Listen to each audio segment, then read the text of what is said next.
मित्रांनो, कुंभ, मीन आणि मेष या राशींना सध्या साडेसाती चालू आहे. कुंभेची 2.5 वर्ष राहिली आहेत, मीनेची 5 वर्ष आणि मेषेला आत्ता सुरू झाली, म्हणजे मेषेची 7.5 वर्ष आहे. साडेसाती म्हणजे ॲक्च्युली आपल्या कुंडलीत चंद्र ज्या राशीत असतो ती आपली रास असते आणि त्या राशीच्या मागे त्या राशीत आणि त्याच्या पुढच्या राशीत अशा 3 ठिकाणी शनी असेल त्यावेळेला आपल्याला साडेसाती असते. कुंभ आणि मीन आधीच हैराण झालेले असतील आणि मेषेची तर आत्ता सुरुवात झालेली आहे. मित्र, शनी ही न्यायदेवता आहे आणि साडेसाती म्हणजे जशी आपली केस बोर्डवर येते ना कोर्टामध्ये, अगदी तसं आहे की आपल्या चांगल्या वाईट कर्मांचा हिशेब होणार असतो आणि जे काही चांगली आणि वाईट दोन्ही गोष्टीचं फळ आपल्याला मिळतं. पण काळजी करायचं कारण नाही. काही छोटे छोटे बदल करून काही तुम्ही उपाय केलेत आणि थोडं कार्मिक अलाइनमेंट केलीत की तुम्ही याच्यातून निभावून जाल. आता याच्यात एक खूप छान महत्त्वाचा उपाय मी तुम्हाला सांगणार आहे, छायादान नावाचा. शनी महाराजांच्या दृष्टीने पिंपळाच्या झाडाचं एक वेगळं महत्त्व आहे पुराणानुसार आणि त्याला पिंपळाला त्रास देणार नाही असं शनीचं वचन आहे. म्हणून हा उपाय जो आहे हा खूप रामबाण उपाय आहे.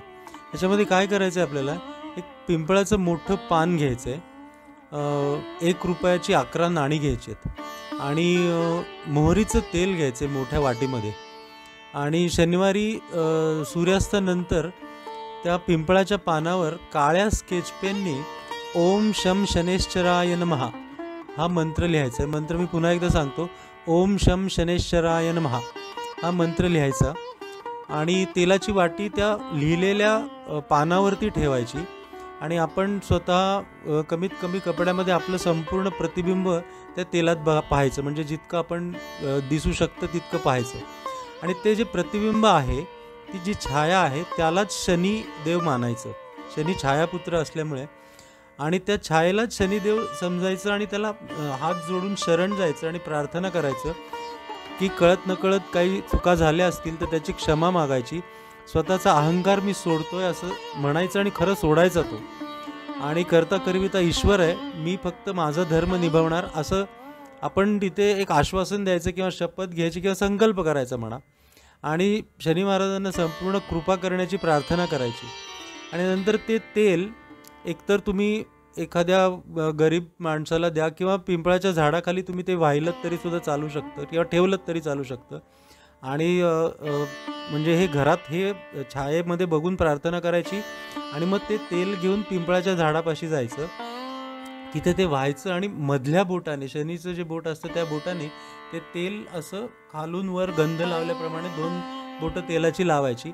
पुन्हा एकदा ती प्रार्थना करायची आणि नमस्कार करायचा आणि परत यायचं.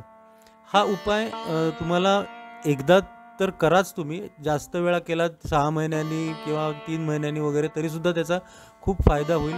आणि बघा तुम्ही हा उपाय करून, नक्की शनी महाराज कृपा करतात आणि आपल्याला निभावून नेतात. हा उपाय तर तुम्ही कराच, पण याच्या इतकंच महत्त्वाचं दुसरं आहे, ते म्हणजे आपली मानसिकता आपण काय ठेवायची, कशी बदलायची ते थोडं सांगतो, ज्याला आपण कार्मिक अलाइनमेंट म्हणू शकतो. ॲक्च्युली हा काळ आपल्याला त्रास देण्यासाठी नाही तर आपल्याला अधिक समर्थ बनवण्यासाठी असतो. या काळात माणसामध्ये पूर्ण परिवर्तन घडून येते. तर थोडंसं अध्यात्माकडे, थोडंसं त्या इनर सेल्फकडे स्वतःचं लक्ष द्या. आणि शनी कर्मफल देतात, आपला इगो पूर्ण नाश करतात. जोपर्यंत आपण उभ्याचे आडवे होत नाही मग तोपर्यंत हा त्रास चालूच राहतो. तर आपण काय करायचं की सुरुवातीलाच आपण शरणागती पत्करायची, आपला इगो आपणच नष्ट करायचा. आणि कारण तो जोपर्यंत इगो संपत नाही तोपर्यंत त्रास चालू राहतो. आणि एक महत्त्वाचं लक्षात ठेवा की मला गर्व नाही याचा सुद्धा गर्व नाही करायचा, म्हणजे कुठपर्यंत इगो संपवायचं ते बघा.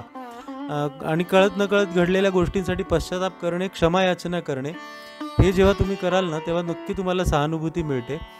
आणि करता करविता जगन्नियंता आहे, मी स्वतः कोणी नाही हे स्वीकार करायचं आणि क्षमा आणि कृपेसाठी प्रार्थना करायची. तुम्हाला नक्की या त्रासातून सुटकारा मिळेल. ज्यांचा विश्वास ज्योतिषशास्त्रावर आहे त्यांनी तर कराच, पण ज्यांचा नाही, पण ज्यांचा बॅड पॅच चालू आहे त्यांनीसुद्धा ही गोष्ट लक्षात ठेवायला आणि करायला हरकत नाही, कारण कर्माच्या सिद्धांतावर तर आपल्या सगळ्यांचाच विश्वास आहे. तर जरूर हे करा आणि लाभ घ्या याचा. आणि इतर काही तुम्हाला पत्रिकेसंदर्भात असेल तर आनंद मंत्राला जरूर संपर्क करा. धन्यवाद.